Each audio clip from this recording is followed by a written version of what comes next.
On OSRC News at 7, Senate considers legislative measures to reverse power sector privatization policy. Rep seeks reduction of checkpoints along Onitsha-Enugu Highway. Police Service Commission dismisses senior police officers, demotes 19 others. And from the foreign scene, U.S. President-elect Trump accuses Mexico of aiding illegal immigrants.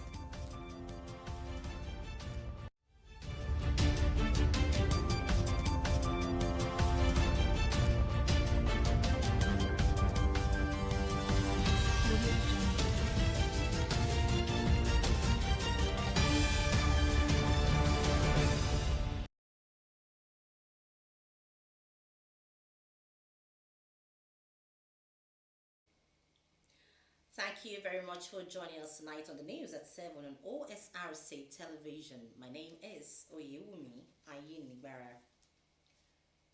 The Senate has described the privatization of the power sector in Nigeria as a total failure, shedding power sector operators, including generation companies, the transmission company of Nigeria, and distribution companies for failing to deliver reliable electricity. The senator's position was sequel to the presentation of a report by the chairman, Senate Committee on Power, Senator Eyinaya Abarebe, that investigated frequent national grid collapses and related issues. The committee insisted that the players in the sector have added no significant value to the sector, warning that it might propose legislative measures to repeal the policy. The Senate claimed that the privatization introduced in 2013 has plunged Nigeria deeper into darkness, leaving citizens without solutions. The upper chamber directed the Abarebe panel to conduct a holistic investigation into the challenges of the sector. And now the House of Representatives has called on security agencies to reduce the number of checkpoints on the Onitsha-Enugu Expressway. The resolution was passed sequel to the adoption of a motion by Representative Amobi Oga LP Abia during plenary in Abuja. Presenting the motion, Oga expressed concern over the current approach of mounting excessive security checkpoints, adding that it was counterproductive and undermined the economic stability of the region. The House called on all security agencies to ensure that security operatives acted within the bounds of the law and do not use their positions to harass or exploit citizens. Adopting the motion, the House noted that the mounting of numerous checkpoints along the motorway violated the constitutional rights of Nigerian citizens to free movement.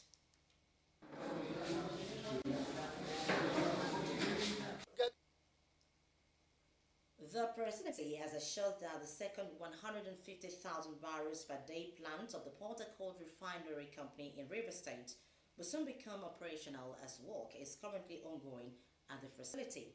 The Special Advisor on Information and Strategy to President Bola Tinubu, Bayo Onanuga, in a statement advised Nigerians to ignore negative talks on the newly revived Old Port Harcourt 60,000 barrels per day refinery. According to him, while the refinery is currently not running at 100%, it is functioning at 70% installed capacity with plans to increase production shortly. The clarification and update comes following controversies which have triggered the resuscitation of the 60,000 barrels per day Old Port Harcourt refinery. The Group Chief Executive Officer of the Nigerian National Petroleum Company Limited, Mele Kyari, last month said the new refinery will come on stream by mid-2025. The Odatuwa Women Initiative has held a special Thanksgiving in appreciation to God for the successful conduct of the Ondo State 2024 governorship election and the victory of Governor Lucky Aiyedatiwa. The initiative, led by the Special Advisor to the Governor of Women Affairs, Shion Samaye, during the Thanksgiving held at the Government House Chapel in Akure, showed gratitude for the safety of its members all through the electioneering season. Osrc Saeed Aribsala has more.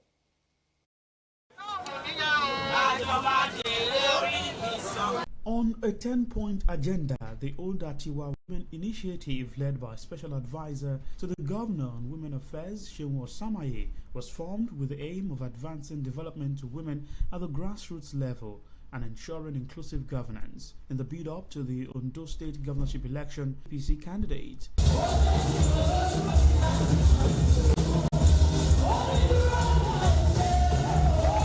in a display of gratitude and unity, members of the Older Tiwa Women Initiative across the state gathered at the Government House Chapel in Alagbaka, Akure for a special Thanksgiving service to celebrate the electoral victory of Governor Lucky Aiyedatiwa in the 2024 governorship election. The atmosphere at the Government House Chapel was filled with joy and thanksgiving as members, dressed in white and green attire, came together to thank God. The event was a reflection of the tireless efforts of the women who played a pivotal role during the campaign. Governor Lucky Aiyedatiwa, who also served as the pastor for the day, acknowledged the role of women in the success of the election, highlighting their resilience and support. In a sermon drawn from the book of Psalm, Aiyedatiwa noted that God does not forsake those who believe in Him.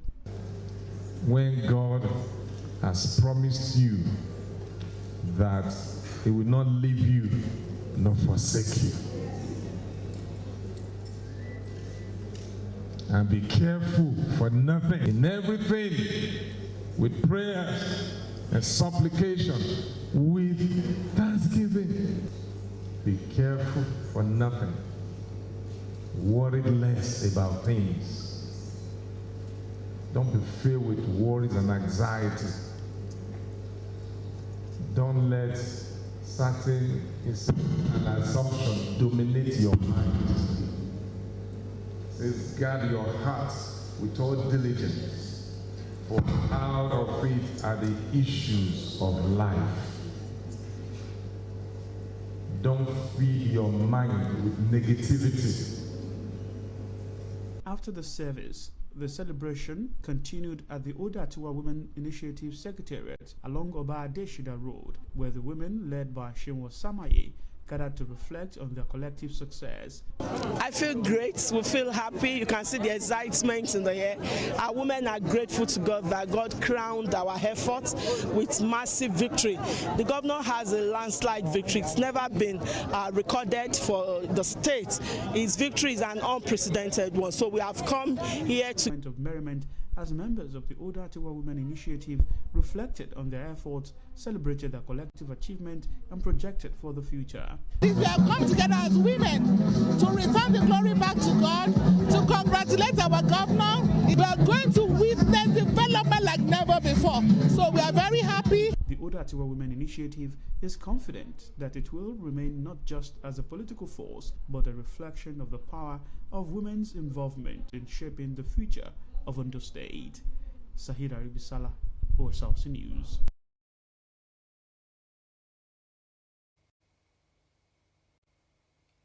The Police Service Commission has approved the dismissal of 19 senior police officers, which comprise 10 assistant superintendents, 6 deputy superintendents, 2 chief superintendents, and 1 superintendent.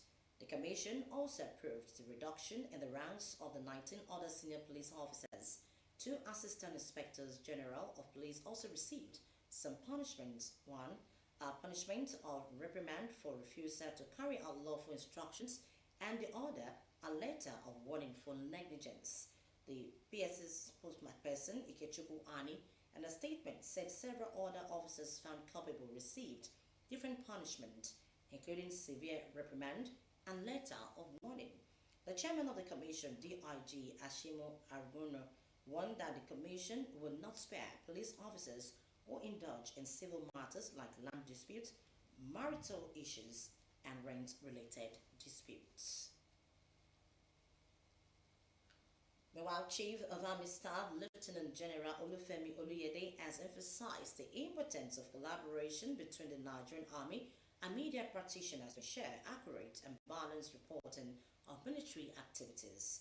Speaking at the Nigerian Army Civil Military Cooperation Quarterly Media Chart in Enugu, Oluyede stressed the need for open dialogue and regular communication channels to facilitate transparent reporting, timely information dissemination, and effective counter-misinformation strategies. At the event tagged Military and Media Relationship, a panacea for enhanced national security and development, Oluyede urged media practitioners to prioritize accuracy, fairness, and balance in their reporting, considering the public's right to information and national security considerations. You're still watching Osrc News at 7. After the break, NOA launches nationwide prevention campaign. Please do rejoin us then.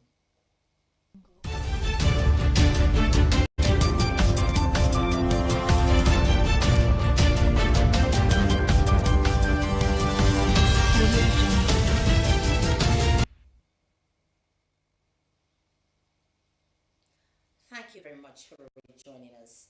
You can watch us live on our website www.osrc.ng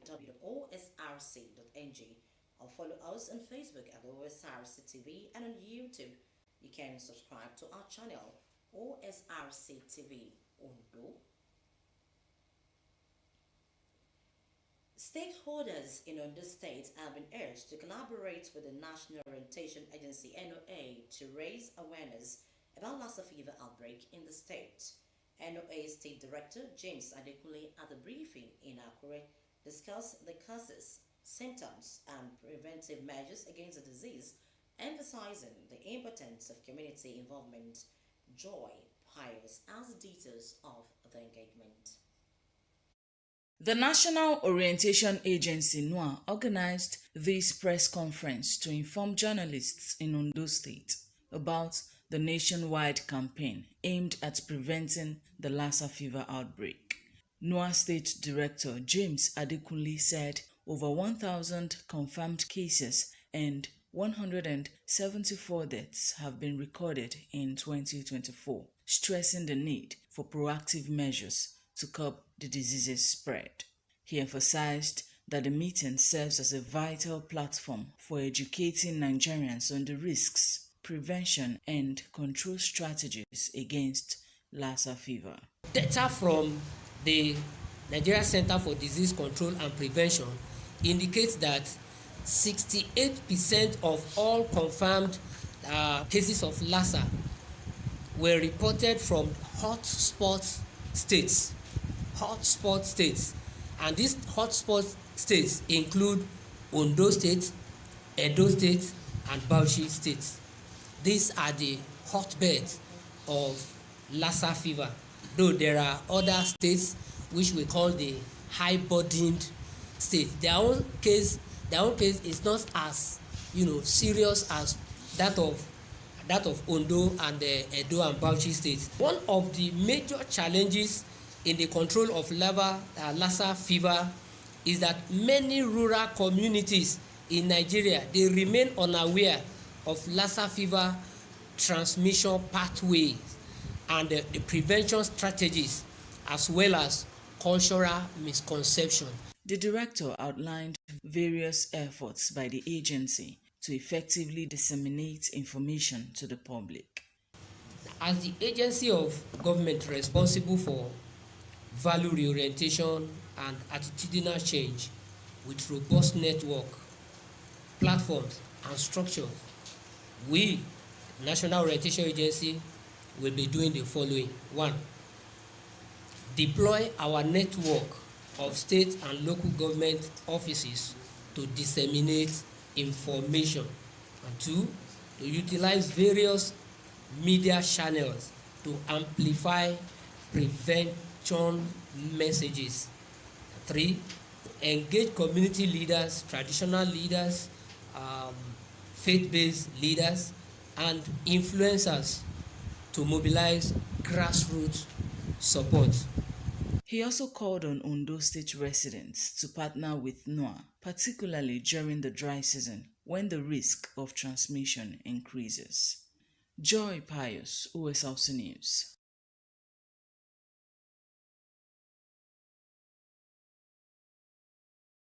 Of its 41st Convention, Junior Chamber International JCI Akure has launched a health awareness campaign for residents in Akure, the capital of Ondo State.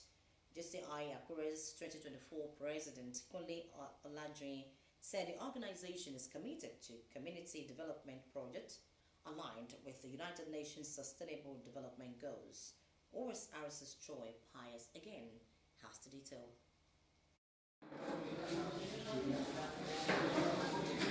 As part of its 41st convention activities, Junior Chamber International JCI Akure organized a health awareness campaign for residents. JCI Akure's 2024 president, Kunle Olajuyin, stated that the initiative is the second health intervention by the organization this year, aimed at improving community health in Akure. This health awareness campaign is as a result of our interest in the Sustainable Development Goals, and as part of active citizens, we see it as a duty as an organization, Junior Chamber International, to give back to our community, and it's also part of our core value to organize community development projects. So this health awareness program is part of those community development projects which JCI do organize from time to time. A representative from the NYC Medical CDS partnering with JCI, Dr. Precious Undoka, highlighted the importance of knowing one's health status and avoiding sedentary lifestyles.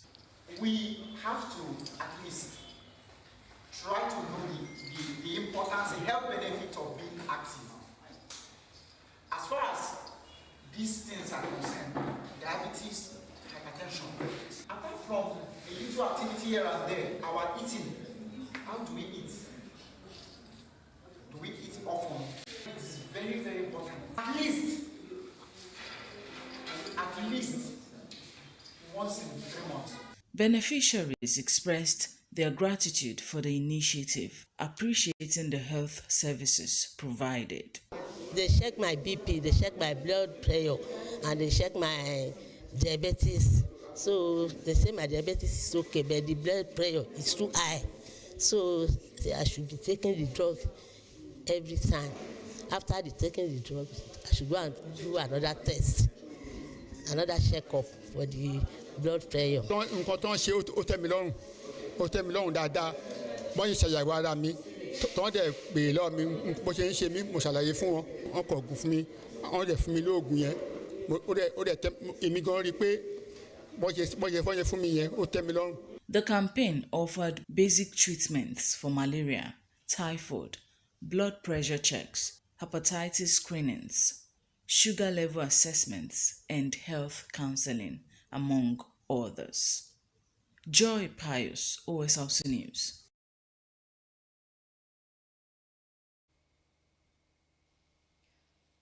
The Islamic community was thrown into mourning in the early hours of today following the passing of the revered scholar and preacher Sheikh Muhyiddin Ajani Bello. His death sent shockwaves among his followers and the Muslim world. Osrc's Saeed Arabisala takes a look at Islamic clerics' rise to global prominence. والصلاة والسلام على حبيبنا رسولنا محمد صلى الله عليه وسلم. Born in the year 1940 in Ibadan, Sheikh Muhyiddin Ajani Bello began his journey into Islamic scholarship at a young age. His early education in both Western and Islamic studies laid the foundation for a life dedicated to learning and teaching. At age 10, he was said to have begun preaching across the streets of his hometown, spreading knowledge and faith. His academic path led him from IDC Primary School in Ibadan to Mahdul Arabi, where he deepened his understanding of Arabic and Islamic studies. What, however, defined his life was his commitment to spreading Islam.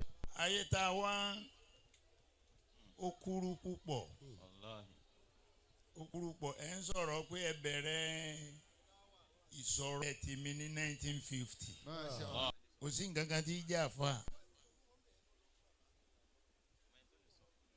Ọlọ́run ní máa wú tí tún mí nàlẹ́ àìlmẹ̀. Ìlà kọ̀lìlà. Ṣé n tó fún akékèké yìí náà la wá sọ di pàtàkì? Èyí tó gán fún wa. Èmi ò mọ n tó fún ọ. Kí ló fún ọ? Kí ló ké? Ó ké mi títí. Kí ló jẹ́? Kí ló mọ̀? gbogbo kéwú tó kù láyé lẹ́nìí bàbá Àjàrà àwọn tí wọ́n mọ̀ ẹ́ wọ́n lẹ̀ ní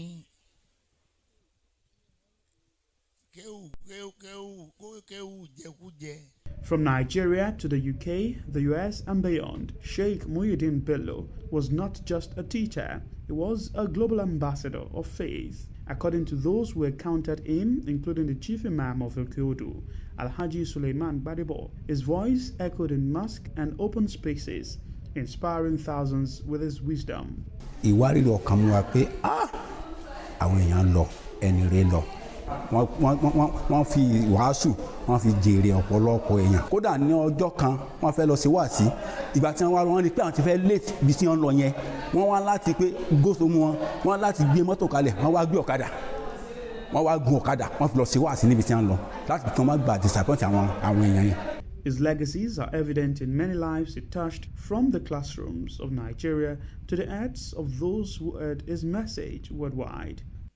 Àyìmọ̀kan wa jojúmọ́ yìí ẹ̀jẹ̀ àtọ́jú ọ̀rọ̀ ara wa àkíyèsí ni mo fẹ́ pe ọmọ orílẹ̀-èdè sí gbogbo wa ni mò ń bá wí kò yọ ẹnìkankan sílẹ̀ tọrọ lọ ń jù wá lọ ọba tó jù wá lọ yìí náà láwàá kíyèsí ọ̀rọ̀ rẹ̀ kí ni ń ṣe wá wèrè tó ṣe wèrè kù lọ́kọlù wá ní àbí ti kí ni. Ẹ̀yin ọmọ ìyá mi lórílẹ̀‐èdè yìí ọlọ́run ọmọ dààmú wa àwa la máa ń dààmú ara wa ala aku min rabbika wala takunanna minal mumtarin òdodo ọ̀rọ̀ lọ́dọ̀ ọlọ́run ló ti wá ẹ má wulẹ̀ jẹ́ a máa dírìbù ẹ má jẹ́ a máa fẹ̀yìn kọ́yìn Allahu akbar kabira. Sheikh Bello's demise on November the 6th, 2024, after a brief illness at age 84, leaves a void, but his teachings, many say, will endure. Sahid Arabisala, OSRC News. And now to the foreign scene. U.S. President-elect Donald Trump has accused Mexico of giving migrants a free pass. Even so, large groups of migrants continue to leave from southern Mexico, heading north to reach the U.S. border. The Mexican government says it's been trying to disband the caravans by offering to take migrants on buses to other states in the country in small groups. Kemisola Ojom tells us more. They are making their way slowly through the country, with Donald Trump just weeks away from returning as president. The latest migrant caravan to pass through southern Mexico is made up of about 1,500 people, all trying to reach the United States before there is a new man in the White House. It is the third one in the last month alone, but if recent history is anything to go by, they are unlikely to get anywhere near the U.S. border. I feel that they are trying to tire us out so that we can give up and abandon the caravan. The Mexican authorities have been following us and offering people things, promising things. Trump says these caravans are part of an invasion, but not one of these groups has made it intact to the U.S. border in 5 years. Recently, the Mexican authorities have been breaking up caravan by buses migrants far from the U.S. border or offering them temporary legal status in Mexico. This is the first thing. There is an assumption that a migrant caravan is formed and then it reaches the northern border, but there is a policy to deal with the migrants in Mexico. A strategy that human rights organizations say is unjust and cruel. Well, I think the strategy is to just break up the caravan so that it's not so visible anymore. Because if you think about it, it's really 1,000 people. Right? It's not very many people at all. The issue is that everyone else is sort of invisible because they're on buses, they're on planes, or they're waiting in camps. These days, most people joining the caravan are in fact trying to flee worsening violence far out of control. Despite the challenges, most migrants want to do exactly what the Biden administration asks them, to enter the U.S. via legal pathways like the CBP One app. But the return of Donald Trump may signal the end of these regulated routes north in favor of a new crackdown, pushing these caravans into the arms of criminal smuggling gangs instead. Kemi Solojom, Osrc News.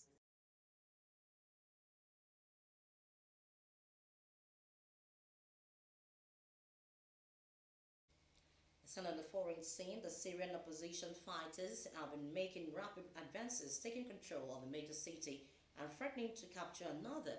After seizing armor, they are now heading towards the third largest city of Homs.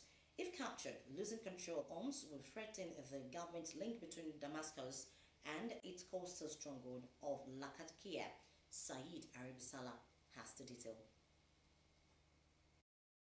Government control gone in 48 hours. These are the scenes in Amama, one of Syria's largest cities, as opposition forces entered to crowds of supporters. Syrian army has confirmed its withdrawal from the city, redeploying its forces outside urban areas. In what it says is an effort to protect civilian lives, heavy fighting has gripped the province for days, with intense battles involving Syrian army units and Iran-backed fighters supported by Russian air power. I inform you, my brothers, the Mujahideen fighters have begun to enter Hama to cleanse the wound that has endured in Syria for 40 years. I ask God Almighty to make it a conquest with no revenge, but a conquest of mercy and fellowship.